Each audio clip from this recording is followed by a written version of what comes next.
Сәлеметсіздер ме? Менің есімім Жұмажан Жансая, Қарағанды қаласының Назарбаев зияткерлік мектебінің 8-ші сынып оқушысы. Біздің жұмысымыздың тақырыбы Мұхтар Әуезовтың Қарагөз драмасы негізіндегі сұралу сөйлемдердің функционалдық коммуникативтік мақсатқа сай функционалдық семантикалық сипаты мен прагматикалық ерекшелігін талдай отырып, экспрессивтік мәнін ашу арқылы автордың әдеби тілді қолдану аясын пайымдау. Шығарма күрделі психологиялық драма, беті айқын трагедия. Оның көркемдік компоненттерін терең пайымдау үшін осы шығармада қолданыс тапқан сұралу сөйлемдердің коммуникативтік мақсатқа сай функционалдық семантикалық сипатын айқындау маңызды. Драмада сұралу сөйлемдер маңызды орын алған. Сондықтан өз алдына жеке тілдік саланы құрайтын сұралу сөйлемдердің шығармадағы қолданысы жан-жақты терең зерттеуді қажет етеді. Мұхтар Әуезовтың әйгілі трагедияларының бірі Қарагөз 1926 жылы жазылып, Семейде қойылған. Идеялық мазмұны терең және тілі аса көркем шығарма.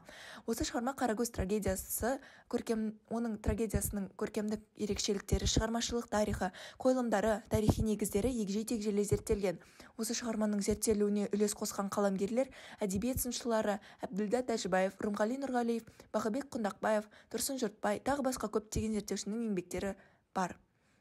Сөйлем тілдің қарым-қатынас құралы ретінде қызмет ететін коммуникативтік тұлға. Ал прагматика дегеніміз семантика мен тіл біліміндегі тілдік таңбалардың қызметін зерттейтін саласы.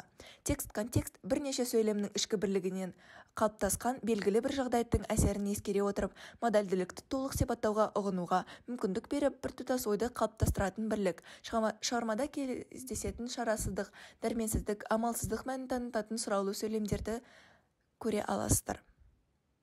Қарғы және жеку, дөң, айбат көрсету. Налу, реніш мәніндегі сұраулы сөйлемдер мен нақтылау мәнінде жұмсалған сұрақтар да кездеседі. Үміттену және болжау, ренжу эмоциясында айтылған сөйлемдер де беріледі.